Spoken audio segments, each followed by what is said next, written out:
రాలా. నేనే ఫోన్ చేసి ఇలా కామెంట్ వచ్చింది, మీరు రండి సెక్రటరీ గారు ఒకసారి చూద్దురా. నేనే పిలిపించా అసెంబ్లీ కార్యదర్శి గారిని, తీసుకెళ్ళి నేనే చూపించా. నేను ఎందుకంటానంటే పెంకులు ఊడిపోతున్నాయి, వర్షపు నీళ్ళు కలుతున్నాయి, రెన్యువేషన్ కూడా చేసుకోండి, దాంట్లోనే కాపురం ఉండమంటే తడిసిపోయి పడిపోయి ఉండమని చెప్పా. నాకు స్వచ్ఛ భారత్ అంటున్నారు. స్వచ్ఛ భారత్ అని శుభ్రంగా ఉంచుకోమని, శుభ్రంగా ఉంచుకుంటే కూడా కామెంట్ చేస్తే ఎట్లా? ఒకవేళ నేమన్నా 50 లక్షలు 60 లక్షలు ప్రభుత్వం డబ్బు ఇచ్చేసి ఆ డబ్బుల్ని 10 లక్షలు ఖర్చు పెట్టి 40 లక్షలు నేను తినేసి బాస్కెట్ గారు తినేసి అంటే అర్థం ఉంది.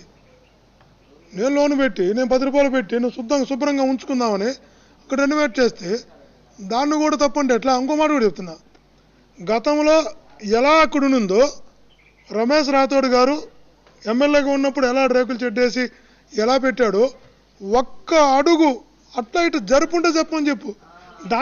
దాన్ని సీలింగ్ మార్చా, ఫ్లోరింగ్ మార్చా, శుభ్రంగా పెట్టుకున్నా. రమేష్ రాథోడ్ గారు చేసిన రెన్యువేషన్ ఫోటో ఇది.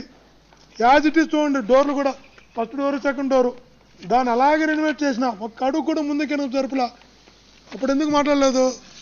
ఏమిటంటే ఇష్యూ చేయొచ్చు, కామెంట్ చేయొచ్చు, ప్రతిదాన్ని కామెంట్ చేసి ఇంక ఎమ్మెల్యేలు ఎవరు కూడా రారు అసెంబ్లీ క్వార్టర్స్కి. అదే రకంగా ప్రభుత్వానికి బొక్కే. కారణం ఏంటంటే ఎమ్మెల్యేలు వచ్చాడు చేరారనుకో 25,000 రెంట్ కట్టించుకోవచ్చు. ఎవరు చేరలేదు, రెన్యువేషన్ చేసుకోవద్దని తప్పు అన్నారు అనుకో ఎమ్మెల్యేలు రారు. నెల ప్రభుత్వం అతనికి 25,000 ఇవ్వాలి. అతను క్వార్టర్స్ చేరారనుకో 25,000 అతను చాలా నుంచి కట్ చేసుకోవచ్చు. ప్రభుత్వానికి కూడా ఒక రకంగా అడ్వాంటేజ్. ఎమ్మెల్యేలు ఎమ్మెల్సీలు ఎవరైనా కూడా ప్రతి చిన్నదాన్ని మనం రాజకీయం చేస్తే ఎలా వీలవుతుంది? కాబట్టి నేను అనేది ఒకటే, నా సొంతానికి కాదు, పడిపోతా ఉంది, ఎమ్మెల్యేలు అడుక్కున్నా రావడం లేదు. నేను వెళ్ళా. నేను ఎందుకు వెళ్ళా? నాకు ఎమ్మెల్యే క్వార్టర్స్ అంటే నేను ప్రజల్లో ఉండేవాడిని. నా కాన్స్టిట్యున్సీ పబ్లిక్ వస్తారు, కోర్టు పని అంటారు, గవర్నమెంట్ హౌస్లో పని అంటారు, మంత్రులతో పని అంటారు, ఇంకోటితో పని ఉంటే వస్తారు. ఏమన్నా ప్రైవేట్గా రెంట్ పెట్టిన ఇప్పుడు ఈ పెట్టిన ప్లాట్ కొనుక్కోవచ్చు. లేదన్నా నా రెంట్ నాకు మిగిలిన 25,000 పెడితే నాకు బ్రహ్మాండ క్వార్టర్స్ వస్తుంది. కానీ వచ్చినటువంటి పబ్లిక్ శాసనసభ్యుడిగా ఇప్పుడు హైదరాబాద్కి వస్తే కలవాలంటే ఆ అడ్రస్లు ఎత్తుక్కోలేరు. ఇదైతే ఆదర్శ నగర్ ఎమ్మెల్యే క్వార్టర్స్ 177 అంటే ఆటో ఎక్కారు దించేస్తారు తీసుకొచ్చి. నేను అలా ఒక పాజిటివ్ దృక్పథంతో నేను ఆడికొచ్చి రెన్యువేట్ చేసుకున్నాను తప్ప నాకు ఆ డబ్బు రెన్యువేషన్ పెట్టిన డబ్బు లేదంటే ఆ క్వార్టర్స్ కట్టి రెంట్ బయట పెట్టుకుంటే బయట ఉండొచ్చు. సీకే బాబు గారు ఎంఎస్ బ్లాక్లో మొత్తం వుడన్ ఫెన్సింగ్ చేశారు. వుడన్తోనే మొత్తం బిల్డింగ్ అంతా వుడన్ ఫ్లోరింగ్, వుడన్ సీలింగ్ కూడా చేసేసాడు. ఎమ్మెల్యే పదవి అయిపోయింది సీకే బాబు గారికి.